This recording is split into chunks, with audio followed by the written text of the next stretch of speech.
नमस्कार दोस्तों। नुदरत संगीत की दुनिया की उभरता सितारा थी। हर कोई समाचार पत्रिका उसका साक्षात्कार लेने को आतुर थी। नुदरत की जान पहचान के एक लड़के नंदू के साथ आसिफ भी उसका साक्षात्कार लेने उसके घर पहुंचा। जब तक नुदरत सलीके से तैयार होती तब तक आसिफ और नंदू को बाहर कमरे में बैठा दिया गया। उसी कमरे में एक ऐसी तस्वीर लगी थी जिस पर नजर पड़ते ही आसिफ को चुटियां काटने लगी।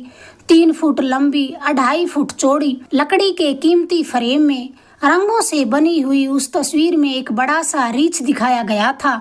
उस रीछ ने एक जवान लड़की को उठाया हुआ था। उसी तस्वीर पर नुदरत के दस्तखत भी थे। तभी आसिफ ने नंदू से पूछा, भाई नंदू, नुदरत के साथ और कोई भी रहता है क्या? नंदू ने ना में सिर हिला दिया और कहा, हाँ, नुदरत की शादी की 17 वर्ष की उम्र में जरूर हुई थी। इसकी सौतेली माँ ने एक रीछ के साथ इसकी शादी कर दी, मगर ज्यादा दिन साथ न निभ सका तो ये यहाँ आकर रहने लगी। अब इसके पास किसी तरह के ठाट बाट की कमी नहीं है। आसिफ ने इतना सुना तो उसके जहन में अनेकों सवाल अंगड़ाइयाँ लेने लगे। तभी नुदरत वहाँ आ गई। जैसे ही नुदरत साक्षात्कार देने बैठी तो आसिफ ने चाहा कि पहला सवाल उस रीछ वाली तस्वीर के बारे में करे, मगर कुछ सोच साच कर वह चुप ही हो गया। फिर कई सवाल किए और अंत में आसिफ ने अपना पासा फेंका। उस तस्वीर के बारे में प्रश्न कर डाला, मगर नुदरत ने ऐसी बेपैर सिर वाली बात छेड़ी और उसे बहुत दूर ले जाकर छोड़ा। तब तक आसिफ को मिला समय भी खत्म हो चुका था। उठते उठते आसिफ ने नुदरत से उसकी शादीशुदा जिंदगी के बारे में एक सवाल कर डाला तो उसने सख्ती से रोक दिया। फिर वह आसिफ और नंदू को दरवाजे तक छोड़ने आई। घर आकर आसिफ ने फिर उसी रीछ और लड़की वाली तस्वीर के बारे में सोचना शुरू कर दिया। उसके जहन में अनेकों सवाल उछल कूद मचा रहे थे। तभी उसे कई वर्ष पहले की वह घटना याद आई जब वह पढ़ाई करता था। टनकपुर का डरावना जंगल, पहाड़ी मजदूरों की झोपड़ियाँ, ऊंचे नीचे रास्ते, जहाँ उसका चाचा जी बांसों के ठेके लेता था। चाचा जी ने आसिफ से कई बार जंगलों की जिंदगी देखने को कहा था।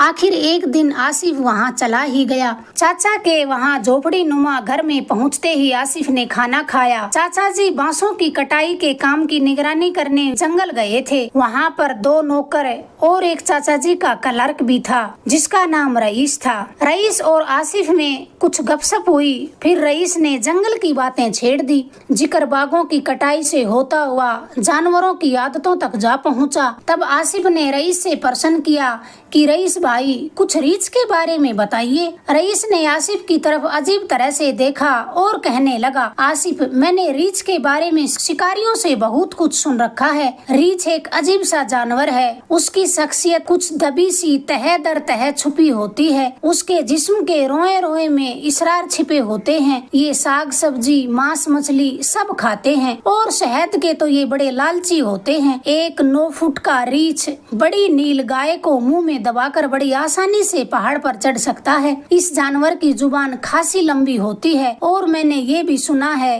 कि रीछ को औरतों में बड़ी दिलचस्पी होती है। कहा जाता है कि अगर औरत उसकी गिरफ्त में आ जाए तो उसे वह उठा कर ले जाता है, फिर उसे चाट चाट कर अधमरा कर देता है। वह अपनी मर्जी के मुताबिक सब करता है। रईस और आसिफ ये बातें ही कर रहे थे कि एक आदमी रईस को किसी काम के लिए बुलाने आन पहुंचा। फिर आसिफ जंगल की खूबसूरती निहारने टहलने को चला गया। थोड़ी दूर गया था कि पीछे से उसके कंधे पर किसी ने हाथ रखा। आसिफ ने चौंक कर पीछे देखा तो उसने जो कुछ देखा उसे यकीन न हुआ। उसके कंधे पर हाथ रखने वाला एक भयानक रीछ था। आसिफ ने डर के मारे आंखें बंद कर ली। 2 पल बाद ही उसने अपने कंधे को हल्का सा महसूस किया। आंखें खोलकर क्या देखता है कि वह रीछ पेड़ों से तनों से झूलता हुआ पहाड़ी पर चला जा रहा है। आसिफ की 2 पलों के लिए तो सांसें ही रुक गई थी। उसी समय उसने पीछे जाने की राह पकड़ ली। डर के मारे हाथ पैर कांप रहे थे। 1-2 पहाड़ी औरतें भी मिली। चाचा जी के ठिकाने पर पहुंचा तो उसे चैन की सांस आई। तब तक शाम हो गई।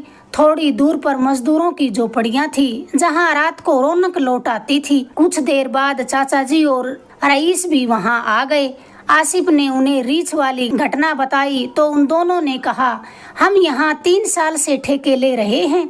मगर रीछ को हमने तो नहीं देखा। चाचा जी ने कहा, हमें तो डर ये है कि कहीं वह रीछ मजदूरों के बच्चों को शिकार न कर ले। तब तक नौकर खाना ले आया। आसिफ को नहीं पता था कि खाने में ये क्या है, मगर था बड़ा मजेदार। खैर उस रात आसिफ को लेटते ही नींद आ गई। सुबह चाय पीते समय चाचा जी ने बताया कि आज शाम मजदूरों की बस्ती में नाच गाना होगा, तुम चाहो तो देखने चले जाना। हो सकता है वहाँ पर सूरज बाबा भी आ जाएं। आसिफ ने फिर हैरानी से पूछा कि ये सूरज बाबा कौन है। तब चाचा जी ने आसिफ को ऐसी बात बताई कि आसिफ के रोम रोम में दर्द, दया, गुस्सा भर गया। चाचा जी ने बताया कि सूरज बाबा बस्ती से अलग एक कुटिया में रहते हैं। करीब 5 वर्ष पहले इनका एक चेला भी था जिसे एक रीछ उठा ले गया था। कहते हैं यह चेला सूरज बाबा के साथ कई साल रहा था। इन सूरज बाबा से उसने ज्ञान ध्यान की बातें भी सीखी थी, इसीलिए बस्ती का हर आदमी उसे बाबा के समान इज्जत देता। बल्कि यूं कहिए कि उसे भी ये मजदूर भगवान मानने लगे थे।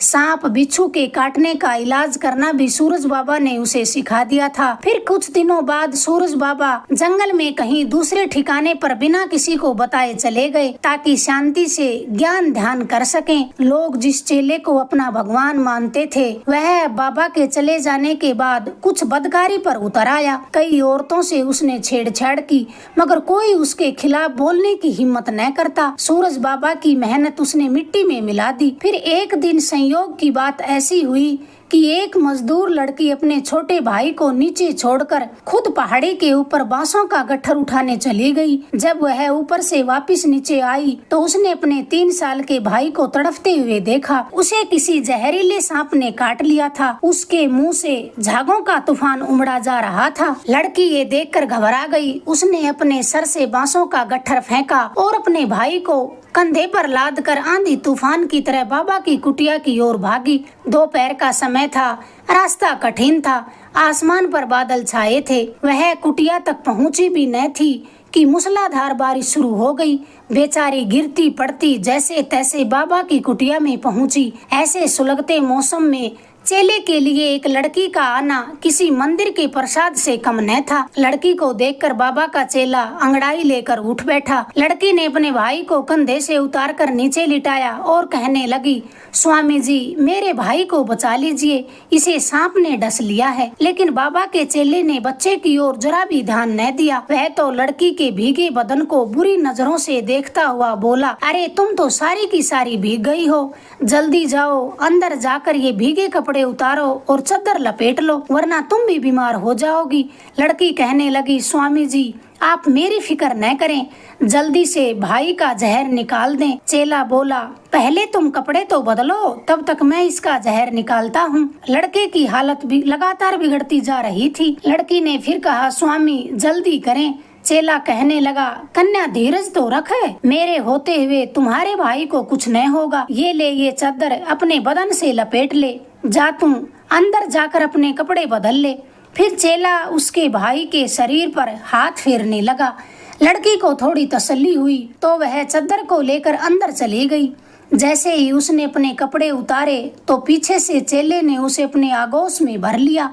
लड़की कुछ बोलती तब तक झोपड़ी में अंधेरा छा गया और उसके मुंह पर भारी सी गर्म सी हथेली चिपक गई। बिजली कड़क रही थी और चेले का जुल्म बढ़ रहा था। तभी अचानक एक रीछ आया और चेले को अपने मुंह में दबाकर झटके से छुड़ाकर जंगल में गुम हो गया। ये सब घटना चेले के एक नौकर ने सूरज बाबा को बताई थी। लड़की ने फिर से अपने गीले कपड़े पहनकर अपने भाई को देखा तो उसकी सांसें खत्म हो चुकी थी। इस घटना के बाद चेले का कुछ पता नहीं चला। बस्ती वाले एक तरह से खुश थे, मगर लड़की के माँ बाप जिंदा लाश बन गए थे। शिकारियों ने रीछ को खूब ढूंढा मगर वह नहीं मिला। फिर जिस रीछ को बस्ती वालों ने भगवान का दर्जा दिया था वह उस लड़की को भी उठा ले गया। लड़की अपनी एक सहेली के साथ पास के नाले पर कपड़े धोने गई थी। वहीं से दोपहर में रीछ उसे उठा ले गया। उसके बाद लड़की को खूब ढूंढा मगर उसका कोई पता न चला। 3 महीनों बाद फिर 2-4 बस्ती के लोग लड़की को ढूंढने के इरादे से जंगल में निकले। तभी उन्होंने 4-5 छोटे बड़े पेड़ दिखाई दिए जिनकी टहनियों ने आपस में मिलकर एक झोपड़ी सी बनाई हुई थी। सबको कुछ अजीब सा लगा तो सावधानी से दो लोग झोपड़ी की तरफ चले गए। उन्होंने वहाँ जो देखा तो उनकी चीख निकल गई। झोपड़ी में रीछ एक लड़की के नंगे शरीर पर अपनी जुबान फेर रहा था और लड़की पर नशा सा छाया हुआ था, जैसे सब उसी की मर्जी से हो रहा हो। लड़की के तलवों पर कुछ खून के जैसा लाल रंग का लगा हुआ था, शायद वह खून ही था। हांफते हुए दोनों बस्ती के लोग अपने साथियों के पास आए और जो देखा वह सब उनको बताया। अब वे सभी रीछ के वहाँ से निकलने का इंतजार करने लगे। सब महफूज जगह को तलाश करके अलग अलग जगहों पर छिप गए। करीब 2 घंटे बाद रीछ झोपड़ी से बाहर आया। उसने इधर उधर देखा और एक झरने की तरफ चला गया, शायद पानी पीने के लिए निकला था। तब तक 2 आदमी सावधानी से झोपड़ी में गए और उन्हें उस लड़की को पहचानने में देर न लगी। वह वही लड़की थी जिसे रीछ उठाकर लाया था। बस्ती वालों की खुशी की सीमा न थी। उन्होंने जैसे ही लड़की को उठाने की चेष्टा की तो लड़की की आंखें खुल गई। वह दर्द से तड़पने लगी और चीखने भी लगी कि नहीं जाना, मुझे बस्ती में नहीं जाना। तब तक बस्ती वाले उसे झोपड़ी से बाहर ले आए। लड़की की चीखें सुनकर कहीं रीछ न आ जाए, दोनों मजदूरों ने उसके मुंह पर हाथ रखा, मगर तब तक उन्हें रीछ दौड़कर अपनी तरफ आता हुआ दिखाई दिया। वे दोनों लड़की को वहीं छोड़कर छिप गए। बंदूक तो उनके पास थी नहीं, लाठी डंडों से मारते तो उन्हें ये डर था कि कहीं यह रीछ लड़की की जान न ले ले। अगले दिन बस्ती के कुछ लोग कुछ बंदूकधारियों को लेकर वहां चले गए। दोपहर का समय था। सबने रीछ के वहां होने या न होने की टो लेने के लिए महफूज सी जगह पर डेरा जमा लिया। फिर एक एक करके अलग अलग जगहों पर जा बैठे। शिकारी लगभग पेड़ों के ऊपर छिपकर बैठे थे। जब बहुत देर तक उस झोपड़ी से किसी तरह की आवाज न आई, तब 2 मजदूर एक शिकारी सहित झोपड़ी के पास पहुँचे। आज फिर वही मंजर देखने को मिला। रीछ अपनी लंबी जुबान से लड़की के जिस्म को चाट रहा था और लड़की के चेहरे पर साफ झलक रहा था कि उसे ऐसा करवाने में अपार आनंद आ रहा है। कुछ देर बाद रीछ ने लड़की को अपने आगोश में लिया और एक तरफ सुकून से बैठ गया। बस्ती वाले शाम तक वहीं छिपे रहे, मगर रीछ बाहर न निकला। फिर जब निकला तो एक साथ कई गोलियों का शिकार होकर ढह गया। लड़की के चाचा ने भागकर लड़की के शरीर पर चादर लपेटी, मगर लड़की चाचा को देखकर राजी नहीं हुई, बल्कि दहाड़े मार मार कर रोने लगी। फिर उस लड़की को सूरज बाबा के पास ले जाया गया। संयोगवश सूरज बाबा उसी दिन अपने ठिकाने पर पहुँचे थे। लगभग 10 दिनों तक लड़की को सूरज बाबा की कुटिया में रखा गया। तब वह कुछ चल फिरने लायक हुई, वरना रीछ ने चाट चाट कर उसके तलवों में गहरे जख्म कर दिए थे। लड़की को बस्ती में भी ले आए, मगर वह लड़की उस परिवार की न हो सकी। वह सदा उस रीछ को याद करके रोती चीखती रहती थी। फिर चाचा जी ने आसिफ की तरफ देखकर कहा, इतने सालों बाद आज तुमने ही रीछ को देखा है। यहाँ इस जंगल में उस दिन के बाद किसी ने रीछ को नहीं देखा। आसिफ तो अपने विचारों में खोया था कि उसे पता ही न चला कब आंख लग गई। अगले 3 दिन बाद नंदू को लेकर आसिफ अपने सवालों के जवाब लेने के लिए नुदरत के घर फिर पहुंचा। नुदरत के घर के दरवाजे पर कई लोग जमा थे। आसिफ और नंदू ने जब उनसे कुछ पूछना चाहा तो एक बुजुर्ग आदमी ने बताया कि कल एक रीछ वाला आदमी यही रीछ के करतब दिखाने आया था। नुदरत भी वहां आ गई। उसने रीछ वाले को अपने घर चलने का आग्रह किया तो वह अपने रीछ को लेकर नुदरत के घर के अंदर चला गया। फिर पता नहीं क्या हुआ, रीछ तो घर में रह गया और उसका मालिक उसी समय चला गया। अब ये समय हो चुका है कि रीछ को तो रात के समय किसी ने यहाँ से जाते हुए देख लिया, मगर नुदरत का दरवाजा अंदर से नहीं खुला है। खैर, आसिफ और नंदू ने दरवाजा तोड़ने का फैसला किया। सब लोगों ने भी उनका साथ दिया। फिर दरवाजा तोड़ा गया तो घर का सारा सामान बिखरा पड़ा था। नुदरत की जख्मी लाश कमरे के बीच पड़ी थी। उसके शरीर पर एक भी कपड़ा न था। आसिफ को अब सब समझ में आ गया कि नुदरत ने उस रीछ पर अपना प्यार नौछावर करने के लिए रखा था। रीछ ने वह सब तो किया जो वह चाहती थी, मगर वह यह भूल गई कि जानवर तो जानवर होता है। अगर आपको ये किस्सा पसंद आया, प्लीज चैनल को लाइक करें, शेयर करें, सब्सक्राइब करें। धन्यवाद दोस्तों।